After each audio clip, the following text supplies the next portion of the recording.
Hello दोस्तों। आज एक बार फिर से आपके दोस्त आपकी होस्ट भारती आपके सामने हाजिर है।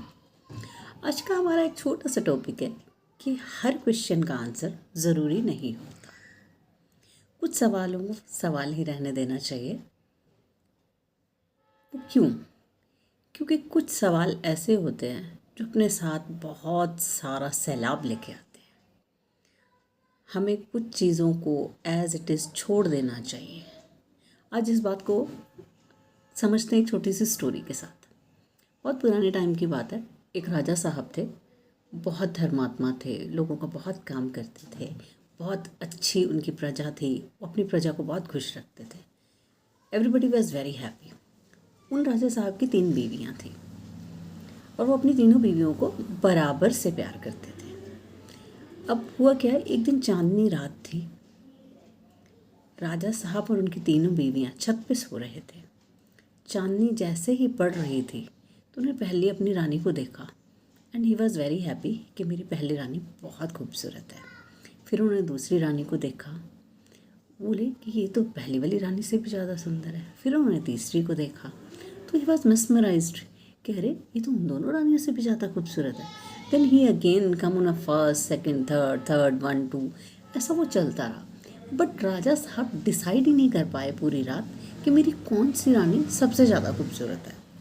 अब ये सवाल उनको इतना परेशान करता रहा कि रात से सुबह हो गई।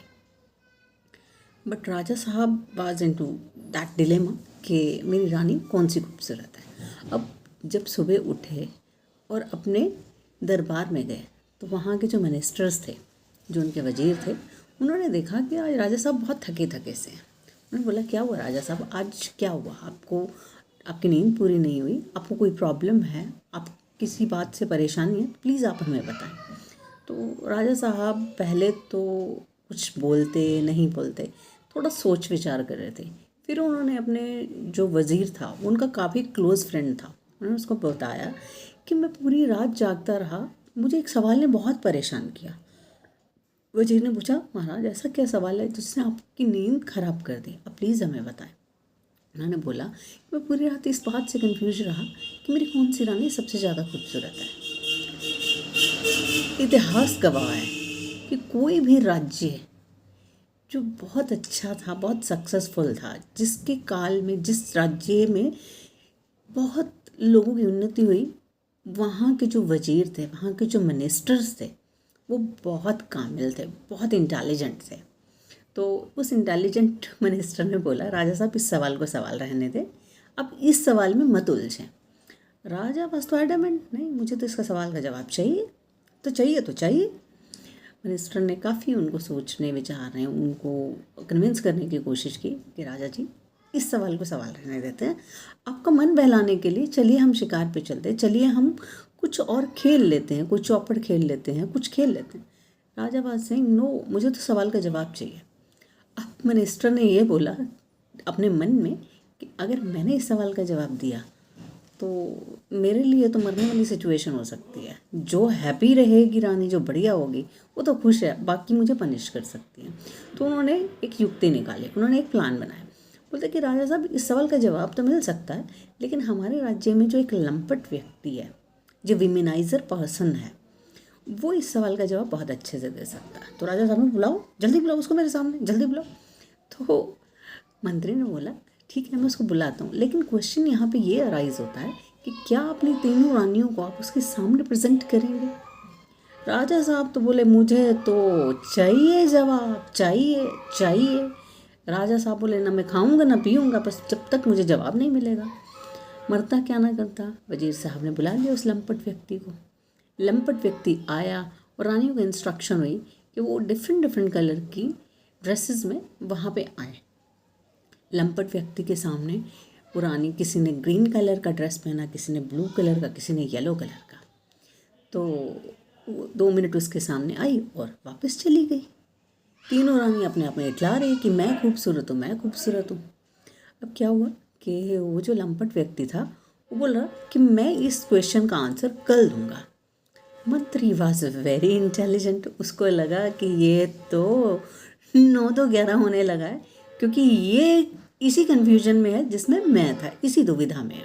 तो उन्होंने बोला ठीक है, सबके सामने मत बोलो कि कौन सी रानी खूबसूरत ज़्यादा है, अब मेरे कान में बता के चले जाओ। वो बोला कि फला नंबर वाली रानी इज़ वेरी ब्यूटीफुल। ठीक है, वो वहाँ से चल दिया। अब राजा साहब को मंत्री ने बोला कि वो वेमनाइजर पर्सन हैज़ गॉन, वो चला गया। तो राजा साहब बोले कि मुझे इस सवाल का जवाब तो दिया ही नहीं उसने, आप मुझे बताओ कौन सी रानी सबसे ज़्यादा सुंदर है। तो मंत्री वाज अगेन इनटू दैट कि राजा साहब इस क्वेश्चन को क्वेश्चन रहने देते हैं, आपकी तीनों रानियाँ बहुत खूबसूरत हैं, तीनों एक से बढ़कर एक हैं। राजा वाज सिंह नहीं, मुझे तो इसका जवाब चाहिए, अब मरता क्या ना करता। उस बुद्धिमान व्यक्ति ने उस क्वेश्चन का आंसर दिया कि 3rd नंबर वाली रानी दोनों रानियों से ज़्यादा खूबसूरत है। अब जो 3rd नंबर वाली रानी थी, शी वॉज वेरी हैप्पी। अब राजा साहब अपना मैक्सिमम टाइम उसी रानी के साथ बिताने लगे और बाकी 2 रानियों को थोड़ा सा निगलेक्टेड सा फील होने लगा। अब उन दोनों रानियों के मन में जेलसी हुई और जेलसी का आलम ये था कि उन दोनों रानियों ने जो 3rd नंबर वाली रानी थी उसको जहर दे के मार डाला। अब मार डाला तो अब हुआ क्या कि इस बात की इंक्वायरी बिठाई गई। राजा साहब ने इंक्वायर किया, पता ये चला कि उनकी 1st और 2nd नंबर वाली रानी ने उनकी सबसे खूबसूरत रानी को मरवा दिया। अब राजा साहब वॉज वेरी मच न्यायप्रिय, वो जस्टिस को बहुत मानते थे। उन्होंने अपनी दोनों बीवियों को फांसी पे चढ़ा दिया। वक्त बीता, फिर एक चांदनी रात आई। राजा साहब अगेन छत पे सो रहे थे, अकेले सो रहे थे और मन में विचार कर रहे थे कि कहाँ तो मेरी एक से बढ़ के एक 3 खूबसूरत रानियाँ थी और आज तीनों ही मेरे पास नहीं हैं। फिर वो अपने फ्लैशबैक में गए। उन्होंने अपने जो पीछे जहाँ से ये दुर्घटना का शुरुआत हुआ, उन्होंने जाके सोचा एक सवाल से, सिर्फ एक सवाल से तीनों रानियाँ मर गई। गृहस्थ जीवन तहस नहस हो गया। अकेले रह गए न्यायप्रिय, प्रजा को खुश करने वाले राजा साहब। सो कहने का भाव ये है, कहानी का कंक्लूजन ये है कि लाइफ में कुछ क्वेश्चन रहने दो। हर सवाल का जवाब नहीं ढूंढो, क्योंकि जो ऊपर वाला है, जिसने बहुत अच्छे प्लान बना रखे हैं, वो उनका जवाब अपना आप से दे देगा। अगर हम कुदरत के खिलाफ जा के हर सवाल के जवाब में अपनी पूरी ज़िंदगी वेस्ट करते रहेंगे तो हम कभी भी तरक्की नहीं कर पाएंगे। तो इसी बात के साथ आपसे विदा लेती हूँ। आपकी होस्ट, आपकी दोस्त भारती। फिर किसी दिन मुलाकात होगी। टिल देन रखिए अपना बहुत सारा ख्याल। Bye bye, stay tuned.